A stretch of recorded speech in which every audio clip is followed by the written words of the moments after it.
They say the mountains remember. Not just the footsteps of climbers or the ringing of goat bells, but older things, things whispered across peaks and buried beneath snow. In the remote valleys of the Alps, where fog creeps between pine trees and the air feels a little too still, there are stories of something watching. It has no name in science, but to the people who live in the shadow of the Alps, it's known as the Tatzelwurm. The name itself is strange, part German, part something older. Tatze means paw, worm means worm or serpent, but the creature is neither fully one nor the other. Most descriptions say it's about 2 to 3 feet long, shaped like a stubby serpent with thick, greyish skin and the muscular build of a predator. It has 2 short forelegs with sharp claws, a cat-like head and no hind limbs at all. It slithers like a snake, but it growls like a beast, and sometimes it stares like a person. Accounts vary, as they always do. Some say the Tatzelwurm has glowing eyes, others insist it has fur. A few stories describe it breathing steam or even poison, but no 2 sightings are exactly alike, which of course only adds to the mystery. Tales of the Tatzelwurm stretch back centuries. In 17th century Swiss and Austrian manuscripts, there are notes from monks and naturalists describing a mountain lizard with claws and the face of a feline.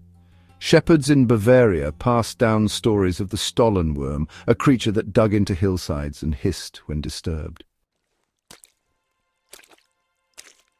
In the 19th century, an Austrian farmer claimed his dog was killed by something with a snake's body and the face of a lynx. He buried the remains, but refused to draw what he'd seen. Then, in 1921, a man named Balkin reported seeing a grey creature the size of a large cat while hiking near Hochfilzen in Austria.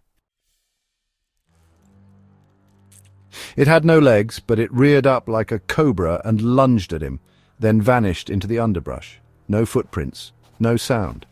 And in 1934, 2 Swiss photographers claimed to have captured an image of a Tatzelwurm near the Matterhorn. The photo was blurry, dark and unsettling. Skeptics dismissed it. But the locals, they already knew.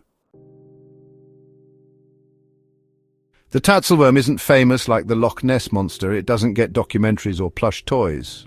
But in parts of Switzerland, Austria, Bavaria and even northern Italy, its presence is quietly respected, not feared exactly, but acknowledged. Some Alpine villagers believe the Tatzelwurm is a guardian spirit of the mountains. Not malevolent but territorial. Cross into the wrong area, disturb a cave, take too much wood or stone, and you might find yourself being watched. Other tales frame it as a remnant of an older time. A creature that doesn't belong to the modern world. It isn't hunted, and it doesn't hunt. It exists, that's all. But perhaps that's what makes it so eerie. Unlike many folkloric beasts, the Tatzelwurm doesn't attack villages or snatch people in the night. It doesn't fly, breathe fire, or curse your crops. Its horror is subtle. It appears suddenly, too suddenly, and then it's gone. It's the thing you glimpse at the edge of a trail, the shape you almost step on before it melts into the moss. The reason no one uses that one hiking path anymore, even though no one remembers why. Some hikers describe the overwhelming sensation of being watched, of following a narrow ridge trail and suddenly noticing silence, no birds, no wind, just stillness. Then just ahead, a glimpse, a shape between rocks, a head rising, staring, then dropping out of view. You run or you don't, it doesn't matter, because once you've seen it, you start hearing it again. Later, in the city, in your dreams, a faint growl when your apartment is completely still, a scrape on your window, even though you live 5 floors up. Most dismiss these stories as tricks of altitude, fatigue, or local imagination, but the Alps are vast and they don't always give back what they take. Modern theories about the Tatzelwurm range from the mundane to the bizarre. Some zoologists speculate it could be an undiscovered species of large alpine salamander or an exaggerated memory of sightings of pine martens, which can appear serpentine when moving quickly. Others think it's a relic species, something from a forgotten branch of the evolutionary tree, or perhaps a form of psychological projection shaped by centuries of fear and isolation in high mountain communities. But there's something about the consistency of the stories that makes them hard to dismiss completely. The same shape, the same size, the same behavior, even when the accounts are separated by borders, languages, and decades.